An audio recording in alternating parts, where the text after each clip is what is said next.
Dear students, लोक प्रशासन की कक्षा में आपका स्वागत है। हम लोग लोकतांत्रिक प्रशासन के अध्याय के बारे में पढ़ रहे थे। इस अध्याय में हम लोगों ने लोकतंत्र क्या है, लोकतांत्रिक प्रशासन क्या है और लोकतांत्रिक प्रशासन के लक्षणों के बारे में पढ़ रहे थे।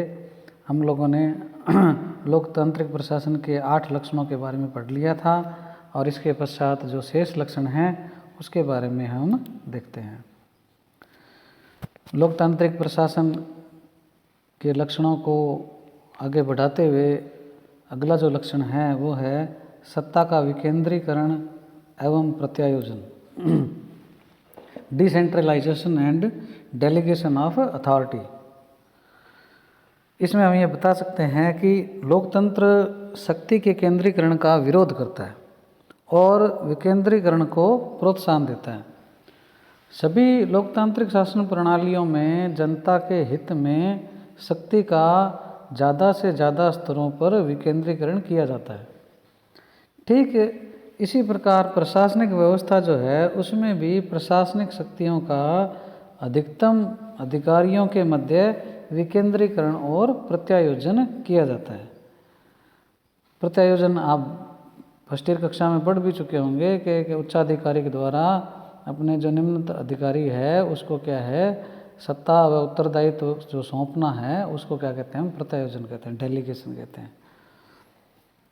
शक्तियों के विकेंद्रीकरण की इस व्यवस्था में प्रशासन में तानाशाही की जो प्रवृत्ति है उस पर क्या अंकुश लगता है और नागरिकों को अपने कार्यों के निष्पादन में क्या है सुविधा हो जाती है। तो इस प्रकार से लोकतांत्रिक प्रशासन जो है उसमें सत्ता का विकेंद्रीकरण और प्रत्यायोजन होता है।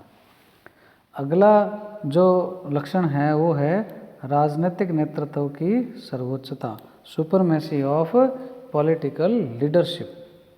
इसमें हम बता सकते हैं कि लोकतांत्रिक देशों का प्रशासन उस देश के राजनीतिक नेतृत्व के द्वारा निर्देशित किया जाता है।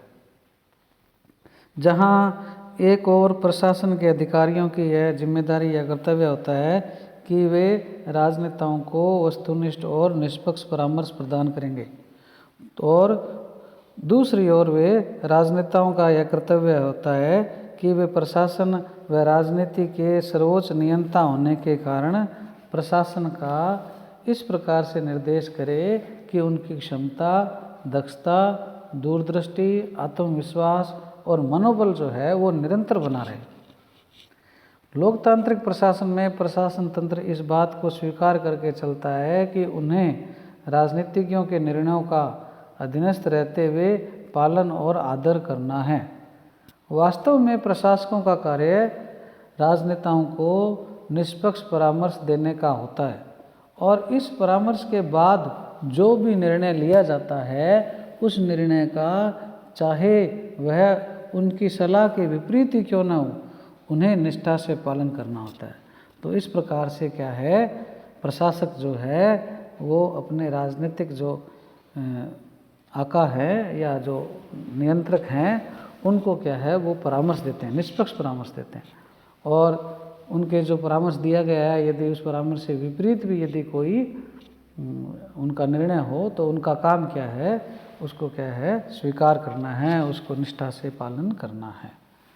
तो राजनीतिक नेतृत्व जो है वो लोकतांत्रिक प्रशासन में क्या है सर्वोच्च होता है, क्योंकि जो नेता होते हैं, जनप्रतिनिधि जो होते हैं वो जनता के द्वारा चुनकर आते हैं और लोकतंत्र में जनता क्या है सर्वोपरि है।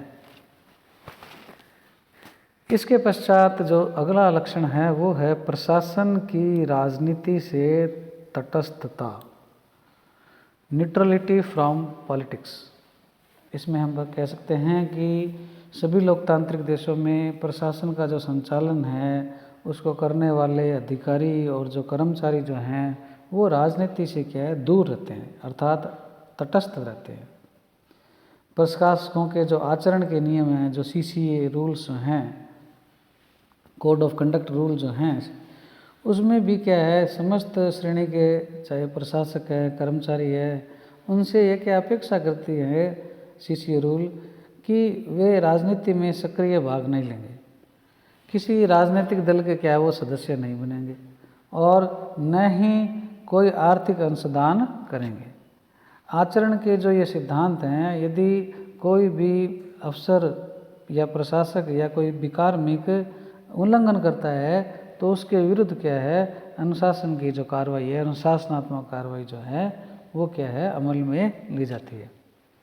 प्रशासन तंत्र की राजनीति से जो ये तटस्थता है उसकी यह अपेक्षा एक दृष्टि से उचित भी है, क्योंकि यदि प्रशासनिक कार्मिक को राजनीति में भाग लेने से छूट दे दी जाए तो इस तरह प्रशासन का क्या हो जाएगा, राजनीतिकरण हो जाएगा, जिसका परिणाम यह होगा कि नागरिकों की स्वतंत्रता जो है वो खतरे में पड़ जाएगी। सभी लोकतांत्रिक देशों में अपने प्रशासनिक कर्मियों को नौकरी या राजनीति दोनों में से एक विकल्प चुनने का अवसर होता है। तो इस प्रकार से क्या है, प्रशासन जो है वो राजनीति से अलग रहता है। किसी भी दल की सरकार आए वो क्या है, उससे निष्पक्ष रहकर अपनी निष्पक्ष सलाह राजनीतिक दलों को या जो मंत्री हैं उनको देता है। इसके पश्चात जो अगला लक्षण है वो है नागरिकों के अभाव अभियोगों के निराकरण का तंत्र, machinery for redressal of citizen grievances. अभाव अभियोग का मतलब ये है कि जो जनता है उसकी जो शिकायतें हैं, उसकी जो समस्याएं हैं, उसके क्या है, निराकरण का तंत्र होता है। इसमें हम कह सकते हैं कि लोकतांत्रिक शासन जो है, प्रशासन जो है वो अपने कार्य प्रणाली और संरचना में स्वयं ही क्या है, ऐसी सुधारक प्रणालियों का विकास करते हैं। ज़्यादातर लोकतांत्रिक प्रशासनों में प्रशासन तंत्र के विरुद्ध जो शिकायतें होती है उसके लिए क्या है, उनको सुनने के क्या है, यंत्रों का विकास किया जाता है। ऐसा मैकेनिज्म या सिस्टम बनाया जाता है ताकि जनता की शिकायतों को सुना जा सके।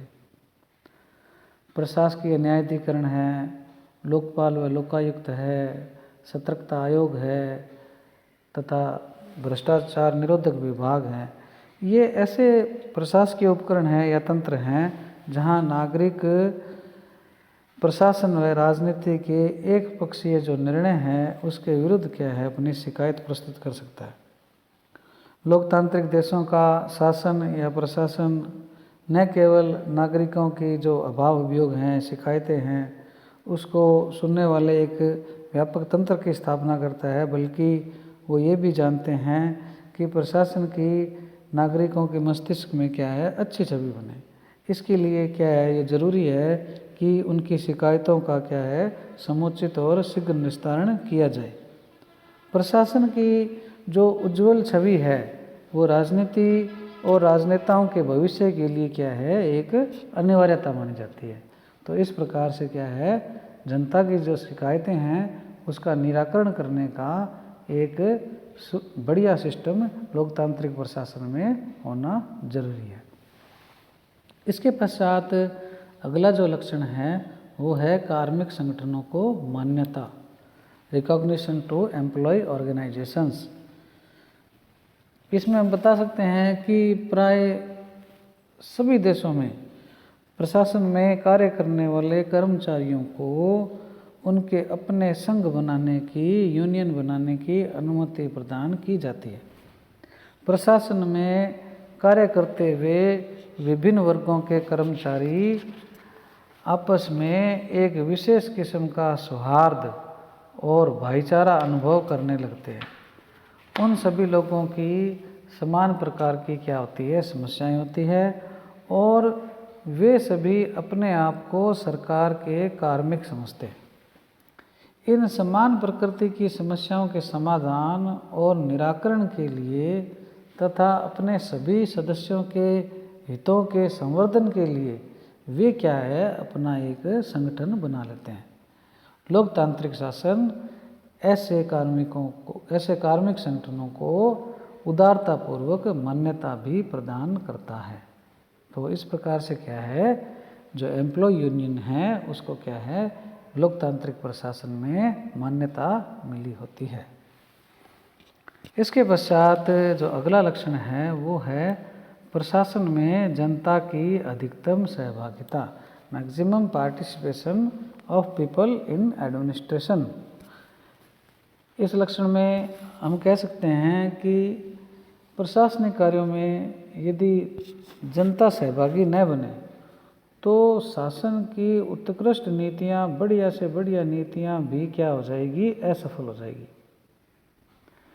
इस बात को दिमाग में बिठाते हुए सभी लोकतांत्रिक देशों में शासन के द्वारा यह प्रयास किया जाता है कि प्रशासनिक कार्यों में जनता की सहभागिता को ज़्यादा से ज़्यादा सुनिश्चित किया जाए।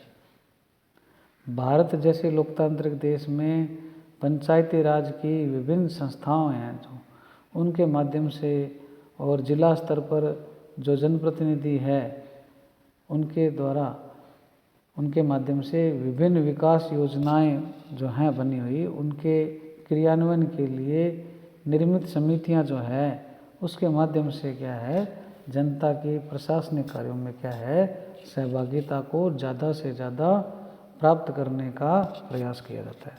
तो इस प्रकार से क्या है, जन सहभागिता के बिना जो नीतियां और कार्यक्रम हैं उनकी सफलता और जो वास्तविक लाभान्वित वर्ग है उसको लाभ देना ये क्या है, नामुमकिन है।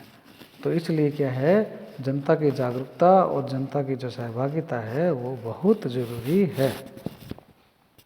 इसके पश्चात जो अगला लक्षण है वो है स्वैच्छिक प्रयत्नों को प्रोत्साहन, एनकरेजमेंट टू वॉलेंट्री एफर्ट्स। इसमें हम बता सकते हैं या कह सकते हैं कि सामान्य जन का जो कल्याण है वो केवल सरकार के द्वारा ही नहीं हो सकता, बल्कि इस कार्य में जनता की अधिकतम सहभागिता के उद्देश्य से जो विभिन्न स्वैच्छिक संगठन हैं या जो गैर सरकारी संगठन हैं, एनजीओ जिनको हम कहते हैं, उन संस्थाओं का भी सहयोग लेना होता है। ग्रामीण क्षेत्रों में शिक्षा और समाज कल्याण की जो विभिन्न परियोजनाएं हैं उसमें क्या है, जो स्वैच्छिक संस्थाएं हैं उसका क्या, उनका योगदान जो है बड़ा महत्वपूर्ण सिद्ध हुआ है। स्वैच्छिक संस्थाएं जनता की स्वयं की इच्छा और प्रयत्नों का क्या है, प्रतिबिंब होती है। जनसाधारण में अधिक सुगमता से क्या है वो मतलब अपनी पैठ बना लेती है। भारतवर्ष में समाज कल्याण के क्षेत्र में विभिन्न कल्याणकारी परियोजनाओं का जो क्रियान्वयन है उसमें स्वैच्छिक संस्थाओं ने सरकारी प्रयत्नों को बड़ी संबल प्रदान किया। तो इस प्रकार से क्या है, जो स्वैच्छिक प्रयत्न हैं या स्वैच्छिक संस्थाएं हैं उनको भी क्या है, लोकतांत्रिक प्रशासन में प्रोत्साहन दिया जाता है। अगला जो लक्षण है वो है प्रशासन का केंद्र बिंदु सामान्य व्यक्ति का कल्याण। Focus of administration is welfare of common man, आम आदमी। इसमें हम कह सकते हैं कि लोकतंत्र जो है उसमें लोक के कल्याण को यानी जनता के कल्याण को अधिकतम सीमा तक सुनिश्चित करता है। अतः लोकतांत्रिक शासन की जो भी नीतियां देश के विकास के लिए बनाई जाती है उसका केंद्र बिंदु सामान्य व्यक्ति का कल्याण करना होता है। भारत जैसे देश में हमारे संविधान की यह घोषित नीति है कि वह इस देश के प्रत्येक व्यक्ति को सामाजिक आर्थिक न्याय तथा अवसर की समानता उपलब्ध कराएगा। संविधान की इसी घोषणा के अनुरूप शासन और प्रशासन का यह कर्तव्य हो जाता है कि वे जो भी नीतियां और कार्यक्रम देश के विकास के लिए बनाएंगे उसमें आम आदमी अर्थात कॉमन मैन का कल्याण अंतर्निहित होगा। यह तथ्य आलोचना का बिंदु हो सकता है कि लोकतांत्रिक सरकारें अपनी नीतियों के निष्पादन में कितनी सफल होती है, किंतु यह निर्विवाद है कि सभी लोकतांत्रिक सरकारें अपने कार्यक्रमों में आम आदमी के कल्याण को सर्वोच्च प्राथमिकता देती है। तो जो भी नीतियाँ या कार्यक्रम जो बनाए जाते हैं उसमें आम आदमी का भला हो, इसको ध्यान में रखना जरूरी होता है। अगला जो लक्षण है लोकतांत्रिक प्रशासन का वो है पारदर्शी प्रशासन, ट्रांसपेरेंट एडमिनिस्ट्रेशन। इसमें हम बता सकते हैं, कह सकते हैं कि लोकतांत्रिक प्रशासन का यह अनिवार्य लक्षण है कि उसका संपूर्ण प्रशासनिक कामकाज जनता के लिए पारदर्शी होता है। प्रशासन को अपना कामकाज विधि की मर्यादाओं में इस तरह से संचालित करना होता है जिससे प्रत्येक कार्य का औचित्य जन साधारण के समक्ष सिद्ध किया जा सके। लोकतांत्रिक देशों में चूंकि सरकार अपने कार्य के लिए जनता के प्रति जिम्मेदार होती है, अतः जनता का यह अधिकार है कि वह प्रशासन के निर्णयों के बारे में ज़्यादा से ज़्यादा जानकारी, यदि वह देश की सुरक्षा से संबंधित न हो, प्राप्त कर सके। प्रशासन का प्रत्येक निर्णय संसदीय उत्तरदायित्व के सिद्धांत के अधीन होने से जनता के लिए जानकारी करने हेतु जरूरी समझा जाता है। जनप्रतिनिधि जब कभी संसद और विधानमंडल में प्रशासन संबंधी कोई जानकारी मांगते हैं तो ऐसी जानकारी उपलब्ध कराना सरकार के लिए जरूरी होता है। सरकार का प्रत्येक महत्वपूर्ण निर्णय राजपत्र में प्रकाशित होने के साथ ही जनता के लिए खुला हो जाता है और उसकी जानकारी दैनिक समाचार पत्रों में प्रकाशित होती है। संसद और विधानमंडल की गतिविधियां भी समाचार पत्रों में संपादकों, पत्रकारों और जनसाधारण के लिए खुली होती है। सूचना के अधिकार ने इस स्थिति को और भी अधिक स्पष्टता प्रदान की है। तो इस प्रकार से जो लोकतांत्रिक प्रशासन है वो क्या है, पारदर्शी प्रशासन होता है। अंतिम जो लक्षण है वो है प्रचार माध्यमों से सौहार्दपूर्ण संबंध, कॉर्डियल रिलेशंस विद मीडिया। इसमें हम कह सकते हैं कि लोकतांत्रिक प्रशासन के जो पदाधिकारी हैं वो इस बात का विशेष ध्यान रखते हैं कि विभिन्न प्रचार प्रसार के जो माध्यम हैं उनसे क्या है, सौहार्दजनक संबंध रहे। लोकतांत्रिक प्रशासन चूँकि सभी के लिए खुला होता है, इसलिए प्रशासनिक और राजनीतिक पदाधिकारी जब भी कोई महत्वपूर्ण नीतिगत निर्णय करते हैं तो वे तत्काल समाचार पत्रों के संवाददाताओं को आमंत्रित करते हैं और उन्हें निर्णय के विभिन्न पक्षों से क्या है, अवगत करवाते हैं। वास्तव में लोकतंत्र में समाचार पत्र ही ऐसे सशक्त माध्यम हैं जिनके द्वारा शासन व प्रशासन के पदाधिकारियों को उनकी नीतियों के प्रति जनता की प्रतिक्रियाओं का पता चलता है। कोई भी पदाधिकारी प्रेस से अपना संबंध बिगाड़कर अपनी स्थिति को संकटपूर्ण नहीं बनाता है, बल्कि उनका प्रयत्न होता है कि प्रेस के माध्यम से लोक कल्याण की अधिकतम सूचनाएं जनता तक पहुंचाई जाए। तो इस प्रकार से जो प्रचार प्रसार के माध्यम हैं, जो मीडिया है जिसको हम लोकतंत्र का चौथा स्तंभ कहते हैं, उससे क्या है, सौहार्दपूर्ण संबंध बनाए जाते हैं।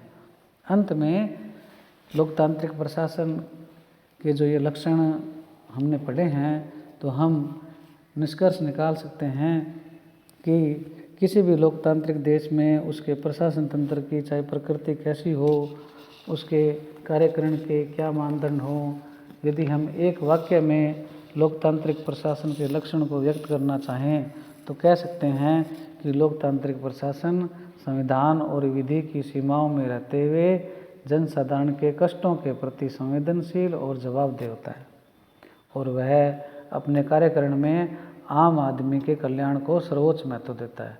राष्ट्रपति महात्मा गांधी ने भी लोकतांत्रिक प्रशासन का केंद्र बिंदु देश के दरिद्र नारायण को बताया था। इस प्रकार से जो निष्कर्ष हमने निकाला है उससे हम कह सकते हैं कि भारत भी क्या है, एक लोकतांत्रिक प्रशासन वाला देश है। भारतीय प्रशासन जो है उसमें वो सारे तत्व पाए जाते हैं जो हमने ये पढ़े हैं। विगत वर्षों में भारतीय प्रशासन की जो पारदर्शिता, संवेदनशीलता और उत्तरदायित्व का न केवल विस्तार हुआ है बल्कि अनेक बार न्यायपालिका ने भी इन तत्वों के प्रति अपने निर्णयों में प्रशासन को ज़्यादा संवेदनशील रहने का आदेश दिया है। इस प्रकार से हम कह सकते हैं कि भारतीय प्रशासन क्या है, एक लोकतांत्रिक प्रशासन है। इस प्रकार से आज ये हमारा लोकतांत्रिक प्रशासन का जो टॉपिक है वो कंप्लीट होता है। आपको इसमें किसी भी प्रकार की जानकारी या समस्या हो तो आप मुझसे व्हाट्सएप के माध्यम से संपर्क कर सकते हैं।